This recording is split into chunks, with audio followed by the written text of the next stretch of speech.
What's up, fam? Welcome back to Recap Kickback. It's me, your host, Chappell, and I am here with another episode of this podcast that basically just brings together a community to talk about whatever I want to talk about. It's normally TV, it could be music, it could be movies, it could be whatever, but everybody's invited to the kickback, and we got a lot to discuss. So, as you all know, Mari is still out on maternity leave, and so I had to call in the big guns to help me with this week's podcast. With me, someone you might know from my Abbott Elementary coverage over on Post Show Recaps that has now come to Recap Kickback. My co-host, the principal of the Abbott Elementary Recap, it's Gia Worthy. Gia, welcome.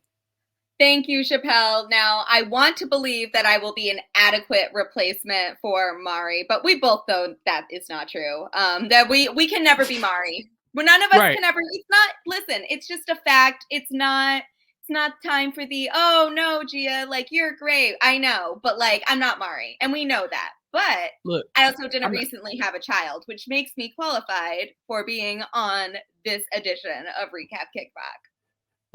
See, listen, I too am not Mari, and I know the people miss her. We miss her dearly. She will be back, and we got a lot of coverage of shows coming your way when she gets back. She's so Yes. ready. We've been talking. I've talked to the new baby. Everything is good on the Mari front. But the show must go on, and so I've called in Gia to talk about a show that has recently cracked the Netflix top 10. It has been renewed for Netflix, or revitalized, I guess I should say, on Netflix after being canceled on its previous network. It's called Act Your Age, starring Tisha Campbell, Kym Whitely, and Yvette Nicole Brown. So we're going to talk about that today. But first, we got some housekeeping things to take care of. Okay. So obviously, I just want to thank everybody here for being here on Recap Kickback. If you've been subscribing, you know we're on our journey to 1,000 subscribers, and we're really creeping up on that number. So keep those subscriptions coming. Share the podcast with your friends, and keep reviewing the podcast so other people can find it, because that's the only way we're going to be able to promote this thing enough to where we start making a little money. Okay, that's the goal. 1,000 subscribers. Let's get this bad boy monetized. Okay, so keep those views coming and keep sharing the podcast. Also, we've been getting a lot of feedback. Again, most of the feedback is, where's Mari? We miss Mari. We love Mari. Yes, me too. Thanks, Mom. But we got some other feedback as well, and I really wanted to go in and read it. First off, we got a Twitter DM from being_loud to our @Recap Kickback Twitter account. And that person is the actual person who recommended that we talk about Act Your Age. They said they binged it, they loved it, and that we needed to cover it here. So we're going to talk about the first 2 episodes today. Also, we've been reached out to by Alex Sanfilippo from Podmatch, who says that we have a great podcast. This podcast has more episodes than most podcasts do in their infancy. So we're ahead of the curve by a lot. A lot of podcasts normally don't make it past the first episode, and we're 3 months in here on Recap Kickback. So kudos to everybody, and thank y'all all for listening and keeping us in the conversation. In our Facebook group, Mari herself has posted the poll: should we be covering House of the Dragon here on recapkickback.com? And Mari's in charge. So if Mari says she wants to talk about it, she's a pro. She's read the books. Nobody is more equipped to talk about this show than Mari. And for her to let me talk about it with her, I am very honored. So if you have not filled out that poll, please go check it out. It's also on our Twitter page. I'll post it on the Instagram and the TikTok, hopefully, so that we can make sure that everybody knows that if you all want it, we will try to deliver House of the Dragon coverage to you for season 2. And then we also got some feedback in the Facebook group from Kyle Stevens. He says, you got to check out Wild Card Kitchen. It's great. It's crazy. He's watching it. He loves it. Gia, you are our cooking expert here on Recap Kickback. Have you watched Wild Card Kitchen? Yes, I have. And I told you about Wild Card Kitchen because this is the show that has the one, the only Wrapped King, Eric Ebayong from Top Chef. Famous. What was his first season? I can't remember, but it was Top Chef. Top Chef Kentucky, and then the Top Chef, the second All-Stars, the good All-Stars season, as I like to call it. But it is such a fun show. We get a couple former Top Chef appearances for people that are in the Bravo realm of cooking shows, and it is definitely a show I highly recommend. So, Chappell, if you guys do decide to do a recap of that, I am down to be a guest for that. I mean, if we do it, you would have to be the guest for it. Yes, Gia, you would be my exactly. number one chalk pick to talk about it. So, Yes. yeah. So again, thank you all for the listener feedback. Thank you, Kyle, for that suggestion.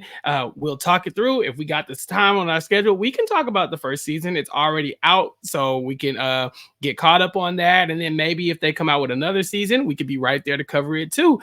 If Gia will grace us with her presence. I feel like that's definitely a show, because it's like it's not like a season long elimination. There's like new chefs every episode. So you could definitely watch like an episode or two and get the gist of what the show is about. So we could just kind of like pick the cream of the crop of like the guest judges that we want to cover. Gia, I hate to put you to work, but it sounds like you work I this can out. You send you tell the me where to episodes. go.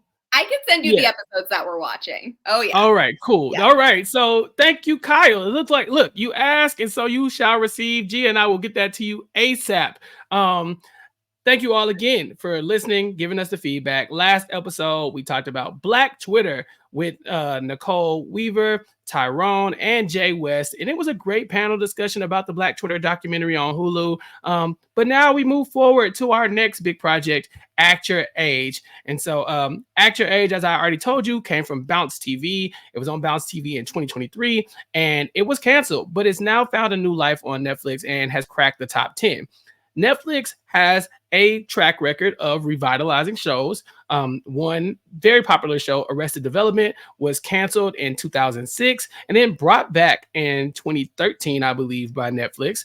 And so a lot of the fans of Act Your Age are hopeful that we get, maybe a new life for this show. So I decided, let's go in. We take the listener suggestion, we'll watch it, and then we'll see if we agree that we need to bring back Act Your Age. So for this exercise, we watched the first 2 episodes.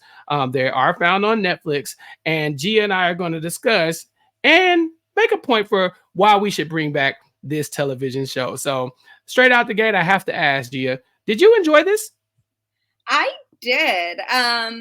Especially as we recorded the Abbott finale literally yesterday.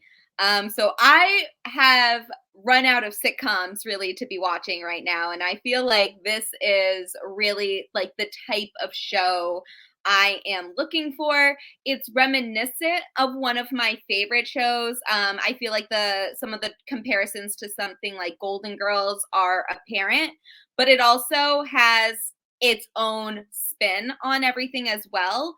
So bringing some of the things back that I love about Golden Girls, but also having its own spin on the show and having a cast that I absolutely love. I feel like there are 3 main leading ladies here. You can't go wrong with any of them. So it was great. The first 2 episodes really got me invested. So I do plan on watching the rest of the season. Yeah, I'd agree. I echo those sentiments exactly. Very much Golden Girls-esque. It's about 3 women that are over 50, starting their new life together as friends, living under the same roof. And so these are 3 Black women exploring relationships, and very, very affluent Black women, I would say, in the DMV area. And so we get to see, underrepresented population on television. We don't see that a lot from television shows. And like you said, with this cast, these are 3 heavy hitters. These are the cream of the crop a lot of times when it comes to like our Black actresses. You see these people and you got some gold. Yes. Gia, this cast, they're so good. Literally like matriarchs, I will say, of like great Black actresses, right? Like this is, and I will watch anything that any of these women are in. But I feel like we often get this treatment of women as they age in Hollywood that they get relegated to, the mother role, like the side role, the like the quirky side character that only has a couple scenes per season and everything. And I love like those characters too, but these are leading ladies to me, and they deserve a show that is where they are the focus of it. And that is exactly what Act Your Age is. Yes. And man, you hit the nail on the head. So these 3 women, I want to start I want to start with Kym Whitley. Yes, please. Kym Whitley, I would say is probably the most underrated of the three of these women. I feel like people don't give her what she deserves, man. This is an icon and a legend. She is, I believe, I believe she's from Ohio, but she's gone on to be a Hollywood superstar and a lot of Black homes for sure. I mean, she's in a lot of stuff that we've watched, but she has transcended into other networks. But here, I love seeing her as one of the leading ladies. I just feel like I can't say enough good things about Kym Whitley, from the Parenthood, That's So Raven, the Parkers, My Wife and Kids. She's just been everywhere. Next Friday, another big role as Craig's Aunt Sugar. I love Kym Whitley, and I was so excited to see her. Honestly, that was what really caught my attention. When I saw that she was going to be in it, so I said, okay, I have to check this out. She's so good in the role of Bernadette through these first 2 episodes. It feels very lived in, and I really enjoyed seeing her in this. It just feels like I've known her my whole life, Yes. And if you haven't heard her, or if you haven't seen her in anything, you've definitely heard her. She is known for like voice roles in like the Cleveland Show, Black Dynamite, the Boondocks. Like, she's done it all. She's one of those actresses that she has her hands in a little bit of everything. So, more likely than not, you have been a fan of a Kym Whitley production at some point. And I think like her as the center of this cast is the perfect choice here. Like, they move into her house. The first episode is primarily revolving around her. And but we get to see like that she is clearly the glue of this little trio that has formed here.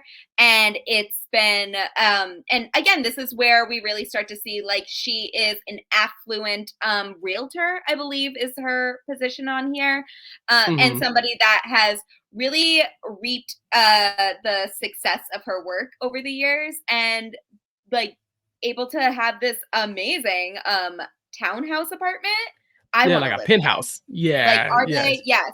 Like a penthouse. Like, Kimberly, can I move in? Like, I do not take up a lot of room. Yeah. I knock on all doors. Hot take. Yeah, listen, if you didn't knock on all doors after these 2 episodes, I bet you do. I bet you do now. I live alone and I knock on all doors now. So my favorite thing about Kym Whitley is that she is 62 years old in this. And I'm sorry, you could not make me believe that. I'm sorry. Nope. Her Black don't crack. It don't, because if you think about the age of the Golden Girls, when I was growing up, the Golden Girls looked like elderly women, and they were younger than Kym Whitley, and she is just stunning in this role. I said, "Oh man, nah, this is not your mom and dad's Golden Girls. This is different." And they make it very clear from the very beginning with this cast that like this is not your mom's Golden Girls. Like, this is some of the plot lines are similar. I would say the pilot of Golden Girls, particularly the marriage plot in there, is very similar to the Act Your Age one. But again, it has its own spin on it. So I'm excited to talk about the pilot episode here. Yes, so that's Bernadette. Next on our cast list, we have Tisha Campbell, the legendary Tisha Campbell. Most people know her from the sitcom Martin or My Wife and Kids. Personally, I've always been partial to her and My Wife and Kids, but Tisha Campbell has been on television forever. She is a legend in her own right. From the House Party movies, Little Shop of Horrors, she's everywhere. She's a recording artist. And I just feel like, again, this is another person who feels like, although she's a legend in her own right, she does feel like an unsung hero. And like we just don't give her enough flowers. And so to see her in this role as Keisha, the divorcee who has reaped a lot of very successful divorcee who got a lot of money out of her divorce. And she's like the fun one of the group. I think Kym Whitley's character, Bernadette, is fun. But when you're looking for a good time, you definitely call Keisha. I was so excited to see Tisha Campbell in this role. Yes. So same, like I feel like her 2 big roles before this were Martin and My Wife and Kids. I loved My Wife and Kids when I used to have like the reruns all the time on ABC Family. And her character was fantastic, but I feel like this is such a great how should I word this? Like such a great like spin on what she's capable of as an actress. Keisha in this show is like the free spirit. She's the artist. She's very open about like she's had many marriages, none of them successful. She kind of does whatever she wants, and she's not afraid to get down when needed to. And also the current winner of the amateur stripper competition. So, like we are in the presence of royalty here. Yes, go grandma, go. No, I'm joking. I was offended when they did that joke. I said, damn, but no, Tisha Campbell, a queen. And it was fun to see her in this role. And then, of course, last but not least, what can you say about Yvette Nicole Brown, Gia? There's so much there. I had to rewind when I first saw her to be like, this is like, did they really get Yvette Nicole Brown? Like, did they get her? And they did. And I was so happy. I love her. I think I was first introduced to her in Drake and Josh when she played the manager of the movie theater. And she was Helen Dubois. She was and the best character in that, like bar none. Her and Crazy C were holding up that show, right? Like they knew the rent was due. And so I was a big fan of her. And then I got to know her more like on the Community, which I think is probably the role that most people know her for early in Community. And I was a big fan of her there as well. She was, such a fun character on there and kind of similar vibes to what we get here. She is the recent widow here. She was a politician's wife, I believe. And she did a lot of work and gets no credit for the amount of work that she did for her husband's career over the years. So I think this is the character I'm most excited to see development in the next couple episodes. Yes, Yvette Nicole Brown, one of my faves of all time as well. I remember her from Tropic Thunder. I love her from Community as well, just like everybody else does. But I think the thing that stands out to me the most is that she's kind of a sci-fi nerd like me. She watched The Walking Dead. I remember her on Talking Dead all the time after the show. She's also been guest host on different talk shows because she has a point of view. I'm so excited to see exactly, what they all bring to the table later on in the season, because through these first episodes, I was impressed. I really enjoyed this. And, like I said, I enjoyed seeing them play off of each other because they are big megastars in my eyes, right? And honestly, they have the careers to stand on all of the, on their pedigree and say, like, we deserve to be leading ladies in these roles. So it was time, it just felt like it was time for us to get something like this, and we got it. And I really enjoyed those 2 episodes that we watched. Shout out to the creator of the show, Allison Faust, and Miles Warden, one of the primary writers of the show. They did such a good job. I think I've seen somewhere that Allison had been in the writing spaces for a very long time. I'm trying to remember. I think she said she did a couple of the Scary Movies with Keenen Ivory Wayans, and she also worked on My Wife and Kids. So it made a lot of sense for maybe like the sitcom to follow like My Wife and Kids that she ends up doing to be this, because we have, Tisha Campbell in there as well. So big shoes on all of these women. They are icons, and I like these 2 episodes a lot, Gia. I really did. They were so funny, and it did want me it led me wanting more, to like, okay, maybe I should complete the whole series. So maybe after we talk this through, maybe we do consider following up later on with a whole series overview of the first season, because Gia, our goal is to get this thing renewed. Right now, yes. It is not renewed. It is Netflix putting it on the top 10 and us saying, hey, everybody go watch this so we can get more of it, right? Absolutely. I am ready to start advocating for Actor Age season 2. I have seen enough of season 1 to know that it needs a second season, and I can't wait to see the rest of this. But this is like the type of shows that I have always wanted more of, you know, like, yes, we are going to be having like a women focused show, but it's on Black women, and I'm sure they're going to have some episodes revolving around dating or their roles as mothers or their roles as like wives in their past relationships, like especially with the character of Angela, but it's really going to be focused on them. Like they are the leading ladies, they are the stars, and we're going to be learning more about the trials and tribulations of all of these characters. I am so excited to see what we have in store for them. All right, and so we do need to get into it. So our first episode is called Secrets and Lies, and it's very much about that. We meet Bernadette, they call her Bernie for short. She is going to get married, and she surprises her two friends, Keisha and Angela, with this news. But prior to that, we kind of get the dynamic that these people have. It's like Bernadette is in the middle of this friend group, and then Keisha and Angela are almost like frenemies, right? It's because they get along enough to live together, Gia, but they're sniping at each other the entire time. They're at each other's throats. They tolerate one another. Mhm. They both love Bernie. They want what's best for her. They were both very excited to what they thought the initial news was, which is to her getting a key to the city. That's how you know that these are affluent women, because this is like just everyday business to them. Right.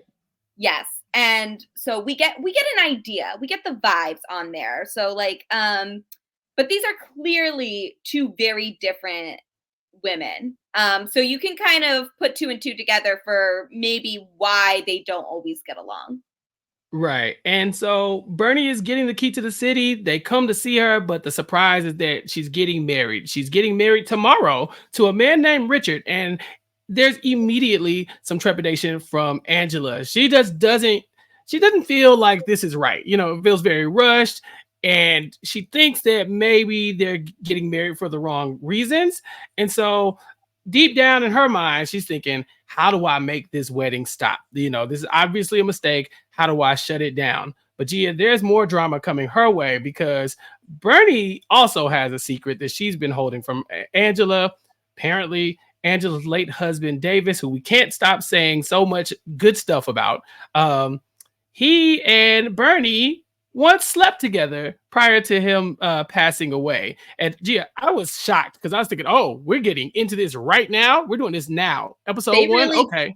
They really just dropped that on us and expected us to be okay for the rest of like the 15 minutes left of the episode. Mm-hmm. And it's funny because they didn't tell us that what we will eventually find out is that this affair happened prior to Angela and Davis's marriage. I just realized their name is Angela Davis. But Angela and Davis's marriage. I didn't realize that.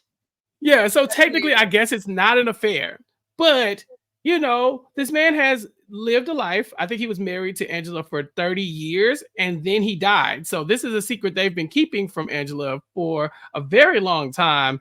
And Bernie, now that she's faced with her marriage, she has talked to the marriage counselor and they've really been pushing the idea of you got to be honest, right? You got to get this stuff off your chest before you go into a new relationship because you don't want to bring that baggage with you. So she feels like it's her duty to tell Angela what happened. But Keisha is not okay with that. She wants to have a good time this weekend. So her job this time will be to distract both of them from getting their secrets and lies all out. Gia, how would you feel if you found out that someone that you were married to once had slept with one of your friends, but they were already dead and you couldn't say nothing to them about it? I would go down to hell myself. And oh my God. I mean, like, okay, when I first had this rumor, like, or this secret dropped on us, I was just like, well, how are they going to end up living together? Because like, I could never, right? Because they made it sound like, and I'm assuming purposefully, that this happened while they were married. And so I was just like, this is so out of pocket, so fast. Especially because it's a friend, right? Like it's it's one thing if it's a rando, right? That like you don't really know, but there's like a special type of betrayal when it's a friend, when someone that you consider like one of your closest friends.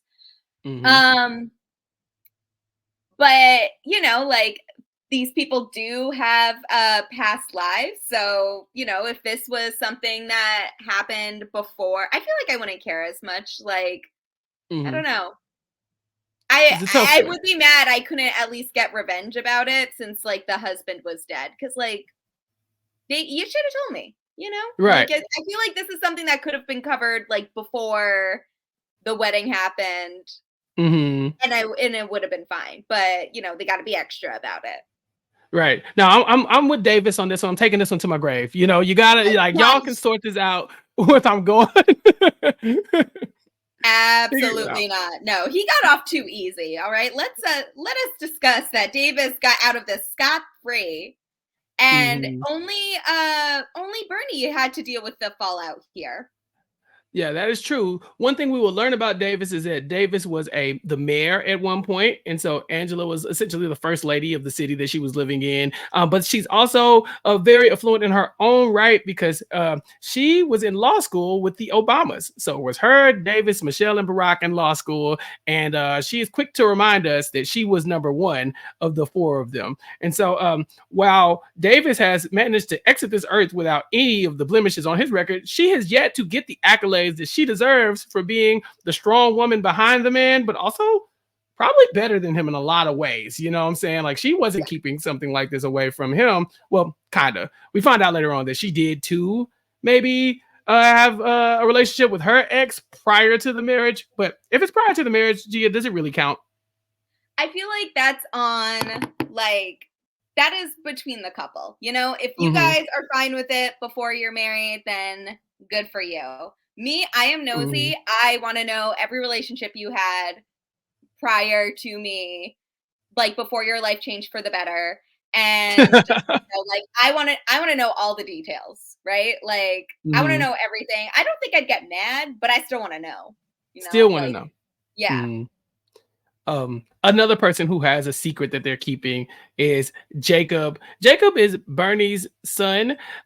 He is apparently supposed to be in college, but he is no longer doing that. He is living with his I don't know what really how to describe the relationship between Jacob and Olivia, but his friend, They're friends. Olivia. They're besties, kind of, but like it's weird. It's weird because I thought the entire first episode they were together, right? Like Yeah, I thought it they were felt like it. together, and then the Hmm. second episode makes it clear that they're not together and that they're just best friends. But Hmm. like I know I was not crazy watching that episode. It did seem like they were together in the premiere. Yeah. So Jacob has dropped out of college and he's gone to live with Olivia. Olivia is Angela's daughter and he's Bernie's son. So they have like a familial type relationship to an extent, right? They both call each other's moms auntie. And there's that, right? But then also we seem like there is like some, oh, y'all would be cute together kind of getting thrown out by the moms at different points. So I started thinking, okay, well, they're not siblings. They're obviously together. Maybe he's left college and now they're now shacking up or something like that, unbeknownst to their parents. But no, he is pining for her. There is a moment where they say, oh, you would look cute together. We've always thought y'all would look cute together. And he says, me too. And that's when I say, oh, y'all aren't He's together. down bad. Wow. Down bad. Yeah. Oh, Gia, this is bad. This It is hurt. bad It for my hurt to watch. boy. Yeah, this is some Gregory and Janine type pining. You know, this is not good. Do not bring Gregory and Janine into this. This I'm is a just whole other saying. Gregory finished school, okay?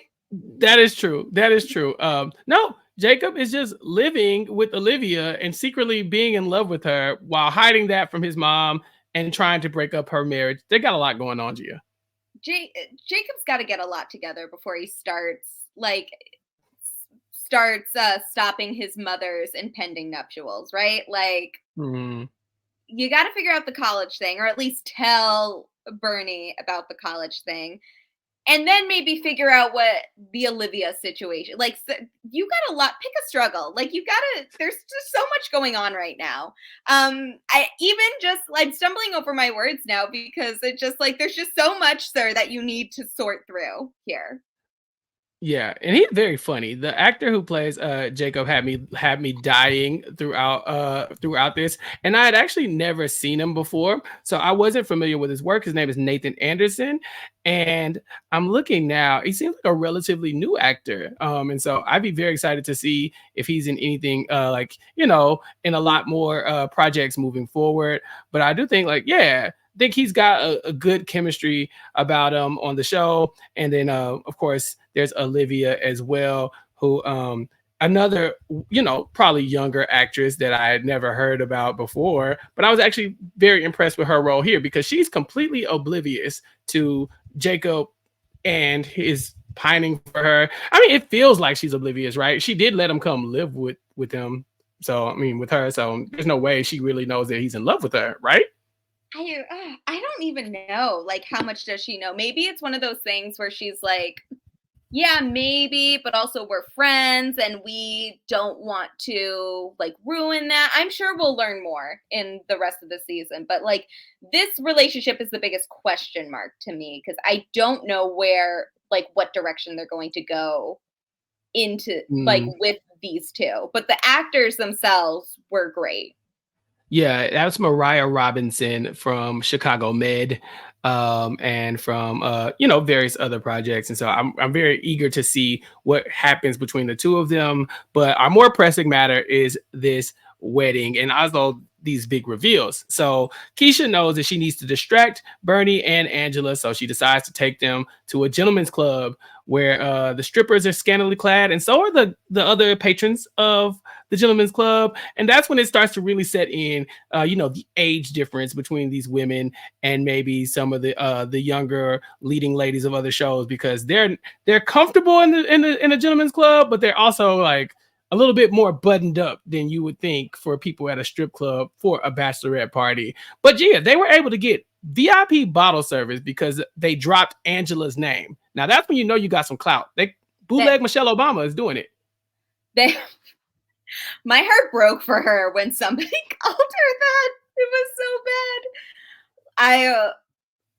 I would never recover. Never recover from there. But again, these women have money. So like they can afford bottle service and they have the clout to achieve such a status. So there is there is a perk to being a woman of age at the gentleman's club. You have money. Yeah. You got money, you got good seats, and you got bottle service. Yeah, and again, they walked right in. They didn't have to get on the list or anything. They just dropped Angela's name and it was all good. Some shenanigans occur, and then eventually Bernie starts feeling too guilty to keep this to herself, and she has to come out and say the words, She said it. She admitted that she slept with Davis prior to this, to him and him and Angela getting together. And while this initial shock does slow Angela down, she's okay. She's fine. She bounces back because she too has, like we said, prior to the marriage, has a previous life. So, she understands. See, yeah, but also, like, I feel like you could have said this way earlier, since it was before the marriage. So, I don't know. I think this could have been resolved 20 years ago, personally. Yeah, at least 20, maybe 30. At least 20. I mean, this, 30 and some change years ago, this could have been resolved easily, but then we wouldn't have the premiere episode. So I guess we all win. Yeah. The other big reveal it eventually comes out as well that Angela is not a big fan of this relationship with Bernie and Richard. She's just like, hey, maybe explore what this means for you. She's concerned. A weed cookie later, there is a confession made by Bernie where she calls Richard and she leaves him a voicemail. It says something to the effect of, are you trying to be her Jay-Z to her Beyonce, or do you need to go to the left? It was it was very 50-year-old woman. Yeah. Uh, um, It yeah, was great. yeah. Absolutely. They were toasted on the weed cookies, Gia. I don't know if is that your bag? Is that something you partake in? I've been known. More so to fall asleep though. Like my phone is far away from me when those are when uh, when that is in my system. When Yeah, the the shenanigans occur? when Yeah. the shenanigans occur, I feel like honestly I am older than them because I usually use them to fall asleep. So, Yeah. These but these women I were wide awake and making yeah, mistakes. yes, mistakes were made. Um and like I am blessed to live in the great commonwealth of Massachusetts where such paraphernalia is legal. um Mhm. thank you voters, and we support the legal process here. Yeah, I live in Texas where it's basically the Middle Ages, and so nothing's Yeah, do legal you except guys get guns. executed for weed down there? Like, Yeah, pretty serious much. question. Yeah, like it's Literally firing nothing is squad legal. there. Yeah, that's the only thing legal though, murder. That's it. Murder. Everything Yeah. else off the table. Yes. Yeah, but it's legal where they are too. Again, they're in the DMV, and so although they are higher off the weed cookies, the one mistake they do make is they let Bernie get a hold of her phone, and yeah, she ends up talking to her soon to be husband, and based on the message that she got. It's not going to work out for the two of them, and he shuts it down, and so now she's all alone. She's alone. We find out Keisha is alone because of her divorces, and her husband she might have got all the stuff in her divorce, all the money, but her husband got all the friends. And Angela, we know, is a widow. So between the three of them, they got a lot of time on their hands, a lot of money, and they want to get the friend group back together in one spot. And so Bernie invites them all to live in their penthouse in the DMV area. And honestly, this sounds like a dream. A bunch of rich Oh people my live god. under one roof. Yeah, it's a good time. Oh yeah. Oh my god. That that house, right? Like that living space. And only 3 people are living in there, and like I'm sure they have rent figured out in some way that they are not concerned about. That is the dream. Yeah, yeah, yeah. I'm sure whatever this is owned, and so they're not paying rent to Bernie. They're just gonna be moving in, drinking wine, dancing, doing the electric slide, and having a good time. So, Yeah. um, Oh, the yeah. first episode leaves you in a moment where you're like, "Dang, what could go wrong?" Obviously there's some personality differences, but through the first episode, gee, I was very happy with the premiere. Oh yeah, it was great. It made me very excited for what comes next, like I was invested in the characters to get an idea of who they all are as personalities and what possible dynamics could be coming into play in future episodes. Yeah. And so we move into that very quickly with episode two. Episode two, it starts with, what we see is, I guess, when they first start getting into the cohabitation, the growing pains of living with somebody. As grown people, it's automatically hard to live with other people. Like, when you're in college or you're younger, it feels like, okay, having a roommate, that's normal. But I guess when you've lived a full life, you've had marriages, you've had a divorce, you've lived by yourself, you've made your own money, cohabitating at that point has to be a lot harder, right? You have your differences, you have the things that you're just completely set in your ways about, they're non-negotiables, and then you have to deal with other people's quirks as well. Gia, let's start with the bed socks of it all. Mm-mm-mm. Tell me, tell Absolutely me you're not. not a bit okay. Cool. I was about to say, Gia, I have to walk off this podcast. Tell me you don't wear bed socks. Okay, first of all, absolutely not. How do you wear socks to bed? I don't get it. They get Nope. so irritating, right? Like they just like they're itchy. And no. So I am not for the bed socks. I do have a couple fuzzy socks that I use to, walk around the house and whatnot. Um, but also, I don't know about you, Chappell. Um, but when I did have roommates, I live alone now, which is one of my favorite personality traits about me.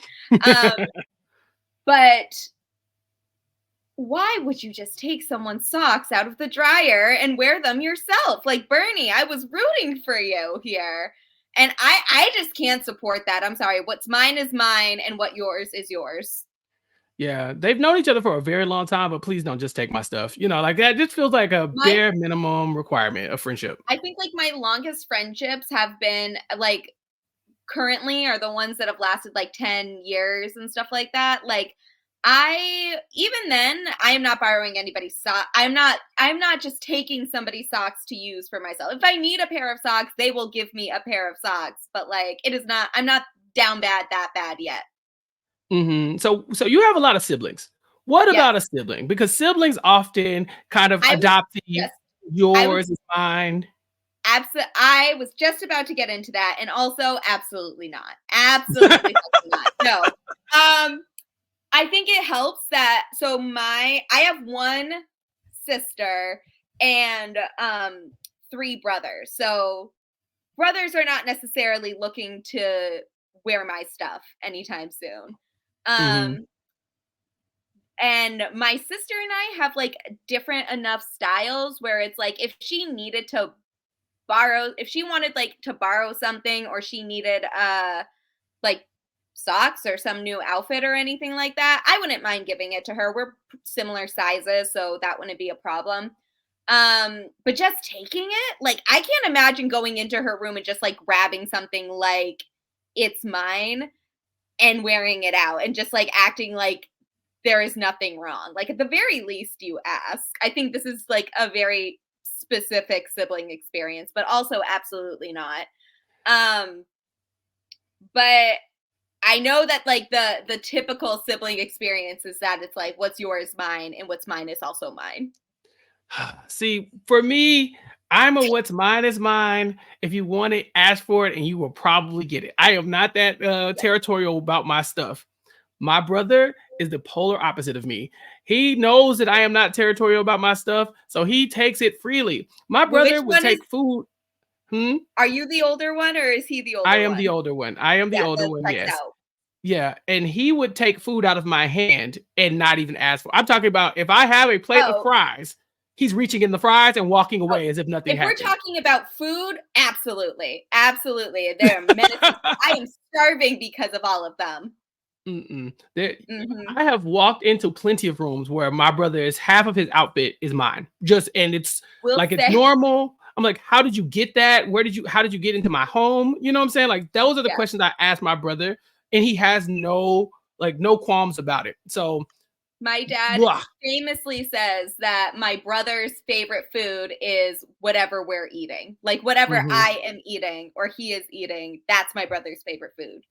Yeah, see, this is why my brother and I could not live together, because immediately I know my stuff, it becomes our stuff, and his stuff will be his stuff because I don't have it in me to treat him like that. I have had experience with stuff like not clothes, but like video games, Xbox consoles, Xbox controllers, room space just in general, using it so people can play Xbox in 2 different places. And the arguments I have had for people to just clean up after their damn stuff in my own room. There is still a glitter spot from like remember when slime was popular? I hope my siblings are listening to this right now, because there is this gold glitter spot on my black area rug in my dad's house in the basement that I purchased with my own money, my own college student money, that never got out, and I am still mad about it. So yeah, I hope they know I did not forget. No, or forgive. We will never forgive. No. Gia, I'm just like Sandra. In the words of Sandra Diaz-Twine, I don't forgive and I don't forget. That part. Listen, we deal with all of that and more in this episode with these friends. Immediately out the gate, we see Angela is rearranging Bernie's stuff because the kitchen isn't set up to her liking. We get Bernie wearing the sock. Gia, you're just not good with any of this, are you? No, this all bothers me so much. I like, who just arranges your kitchen without like this was listen, I still love the show, but this episode was triggering to me. Yeah, I thought the most upsetting thing about this episode would be the fact that it opens with them standing over the lifeless body of an older man. But Nope. no, Nope. honestly, all That of was these the tamest part territorial of the issues. episode. Right, exactly. I was not concerned with how this man died and why Keisha's holding a knife over him, why Bernie's doing chest compressions. Like it didn't bother me at all. But what bothered me was, please don't bring your ugly painting into my home and expect for me to look at it every time, because that painting, Gia, was hideous. I feel like you could have just put the painting in your room, right? Like just Yeah, put it in your room. you have your own space. This is a Yeah, you have huge your space for your penthouse. paintings. Don't Hmm. just assume that And it's mm-mm. yeah, and the cool thing is that Bernie is the landlord of this building, right? She owns this building. Yes. So she essentially is like, just put it in a hallway behind a plant or something like that. I just don't want to see it in my home. And to that, I said, yes, please. Because Keisha felt very strongly about this ugly ass painting. There's hair in the painting, there's eyeballs glued to the painting, I saw an ear. an ear, a couple, I think it was maybe like 3 ears. It was awful from There was a beginning to lot. end. Yeah. And so nobody is a fan of this. This painting is so bad that it eventually causes Mr. Henry's, the nosy downstairs neighbor, to pass out and almost have a heart attack. We haven't really talked about Mr. Henry's much, but he sucks. This guy is all in their business. He won't let them live their life. He has complaints about everything. And he is going to let these women know how he feels about them at every turn. We find out he's a very lonely man, and he has a son that's a police officer who will later on come to his rescue when he damn near has a heart attack looking at that painting. What did you think about this storyline overall? Okay, can I like share a little anecdote here for Sure. from my experience? So I live in a condo complex and I am on the second floor of this complex. So there is someone that lives directly underneath me and has very similar vibes, right? Like very similar, like complaints about my business and all that stuff. I had so one time, right? Um when it was getting close to winter, like Massachusetts weather, sometimes it's hot, sometimes it's cold. So I put on like automatic heat so that it gets to a Hmm. certain temperature and then it turns off. But when it was hotter out, I would just turn it off before I left the house and then like turn it on like while I was out and about and before I go to bed, right around when it was still like 50, 60 degrees out, I would turn the heat off. Well, he had a Hmm. problem with this and he could hear it. So then one time when I did have the heat on, he called the condo complex to complain about what I was doing with my heat because he was worried about the pipes. So they called my dad because my dad is like the technical owner of my space. He calls me. I tell him to go check it, but I know it's on because I looked at it before I left. And long story short, I was right, and now I vacuum very late at night now. Yes, and tap dance as well. You know what I'm saying? I've been taking up tap. I've been taking up clogging, just like get like Hmm. different types of very obnoxious hard heel shoes, I guess you could Hmm. say. But that's now I now vacuum anywhere between like 11 p.m. to 2 a.m. at night. Just and it's been about a year, and old Gosh. habits die hard. Yes, Yeah, he deserved it. yes, Listen, let's all just mind our own businesses. How about yes. that? You know, So when mhm. all of this to say, when this episode aired, I just think the women didn't go far enough. Like I feel like there are things to do. I just think there are things that they could have done to combat this neighbor's complaint. Because really, what is he going to do? He's complaining to the landlord, right? Like, Yeah, yeah. like who you gonna talk to about it? You know, I think she threatened to put baby oil on the floor in front of his door. I said, And I oh. think she should have done that. Like, but don't just say you're going to do that. Actions. Yeah. So listen, all of this comes to a head in several different ways. First off, the painting. Eventually, it comes out that this is just an awful painting. You know, it damn near kills Mr. Henry's, and they have to talk to Keisha about her artwork and say, "Listen, we know you love it. I don't love it. Let's not force this up on each other." And so she kind of comes to terms with that. As far as those bed socks goes, Angela decides instead of handling this like an adult, she's going to sneak into Bernie's room and gingerly remove the socks from her feet, wash them, dry them, obviously, and then put them on her feet so that she can get a good night's sleep, because she cannot sleep with her socks off, which is obviously her fault, because that's a criminal trait, right? That's a sign of psychosis, is that you cannot sleep with without socks on. Like, what are you talking about? Yeah, you can't sleep without socks on. Angela, Right. no. Girl, I know she's been going through a lot with her husband dying and everything, but like, girl. So this is a trauma response, is what you're saying? Yes, absolutely. There is no logical explanation for this. Yeah, and so she felt like it was logical to go into that bedroom and take those socks off. Were you surprised when we found out that when she entered, she found Bernie paddling the pink canoe, as they say? I can't believe they went there in the second episode, you know, like I thought like that's like a later down the line, like, you know, after you tested the waters of like what warm it up a little bit. Yeah. Like but we were already warmed up, apparently one episode was enough. She was spending some quality time with herself. And this is why you knock, but also like, how brave of her for doing this with other people in that household. Yeah.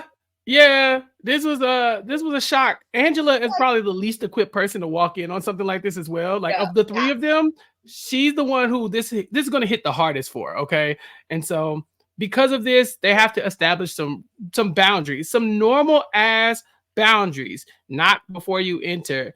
Don't move other people's stuff without talking about it. Don't take other people's things. To me, this feels like something these are conversations you have before you move in with somebody.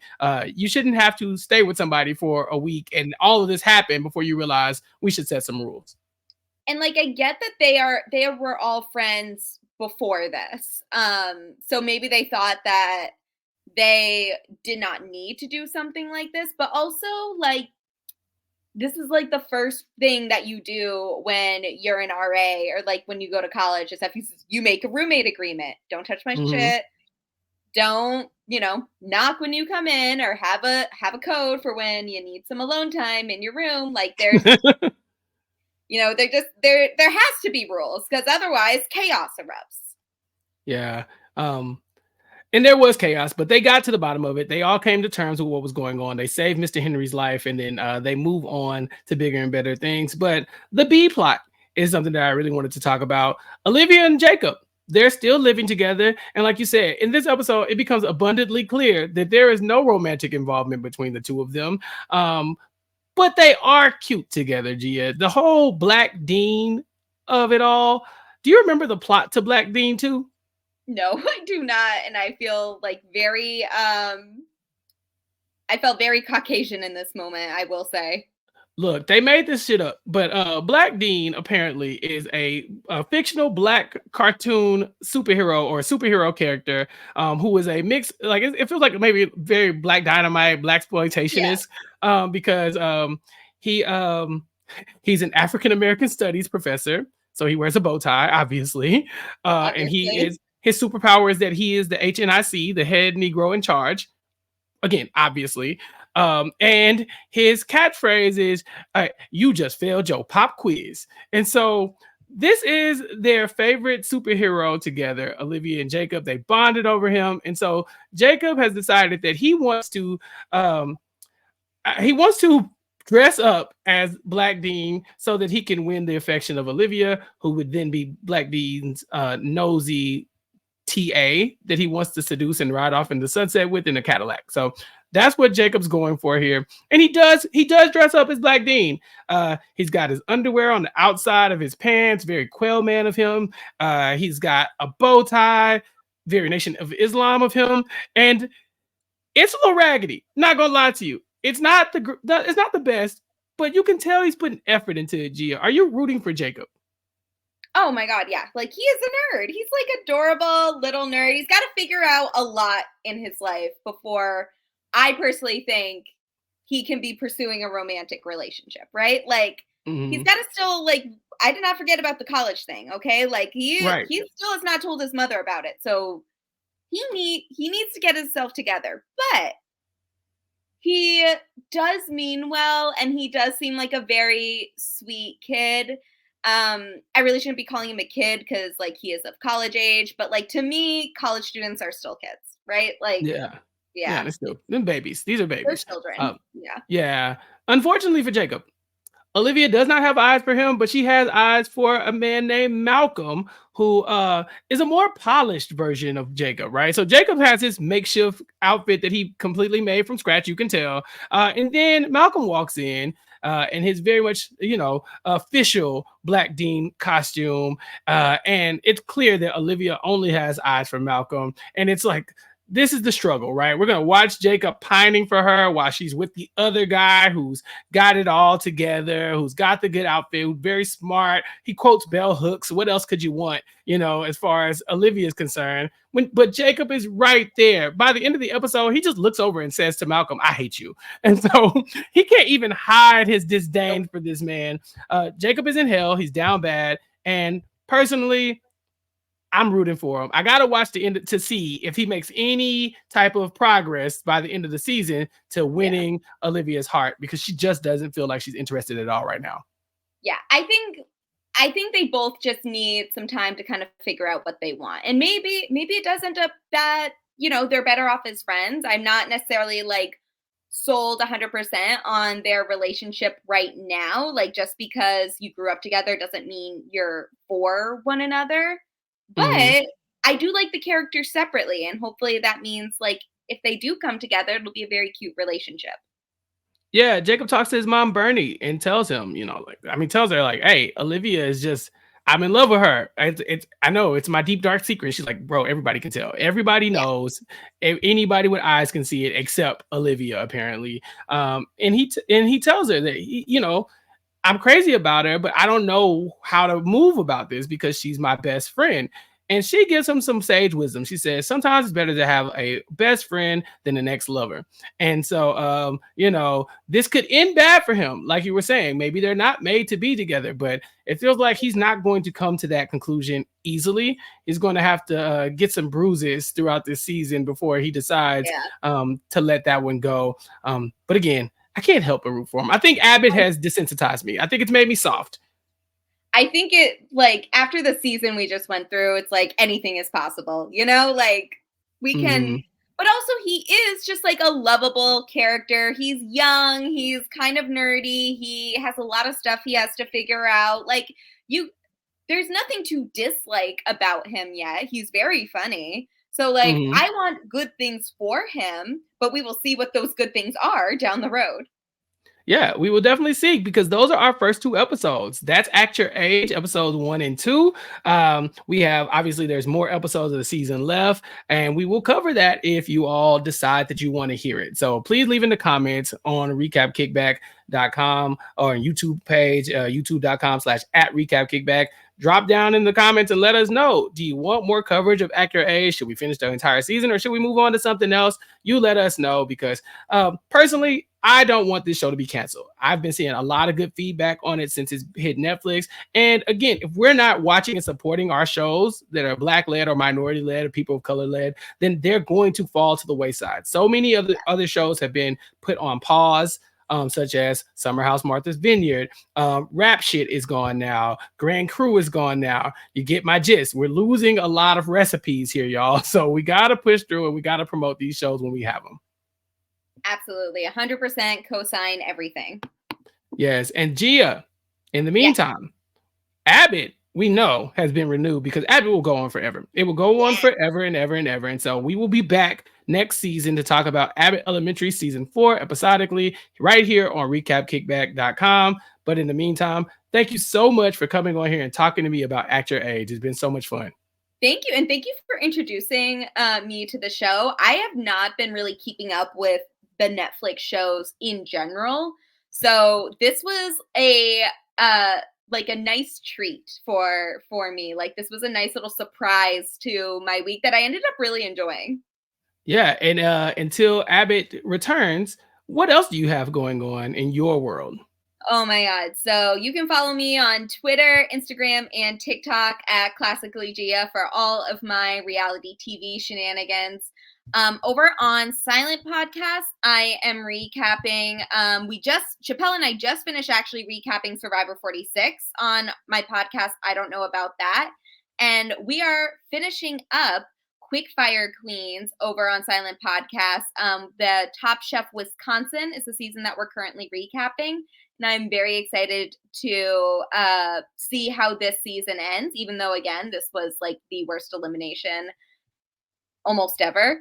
And I hated every moment of it, but it's okay. It's okay. And I'm not over it, but I will persevere. And on Inside Survivor, Christine Palin and I just finished the Survivor 46 roundup, and now we're moving towards 50 for 50. That's where 5 Inside Survivor writers are writing 10 articles each. That's 50 altogether about the Survivor players that we want to see return for Survivor 50, which is confirmed to be a season that will feature returnees. I am very excited to see the results of that and to see our little odes to all of these great cast members of seasons past. So it'll be very good. Gia, thank you so much for joining me. Once again, thank you all for listening to Recap Kickback. Send us your feedback. Let us know what it is you want to talk about. And I will try to get it covered here on the podcast because everybody's invited to the kickback. And I want to make sure that everybody is represented. So let me know what you got going on. Follow me on all social media platforms at Recap Kickback to keep up with all I have coming up. You can catch me on RHAP talking about various other shows below deck. You can also catch me on talking about The GOAT, MILF Manor. Yeah, I know it sounds crazy over there on RHAP, but trust me on this one. It's a good time. And then, also check out the Nothing But Netflix podcast hosted by Rob Sesternino and myself, where every week we talk about a different Netflix show that's in the top 10, that's new, that's trending, something very much like Act Your Age. And so if you want more Netflix content from me, you can catch me on the Nothing But Netflix podcast over on the Rob Has a Podcast, RHAP Network. But until next time, for Gia and myself, you ain't got to go home, but you know the rest. We're here at Recap Kickback every week trying to bring you the best content. So we will see you all next time. Peace.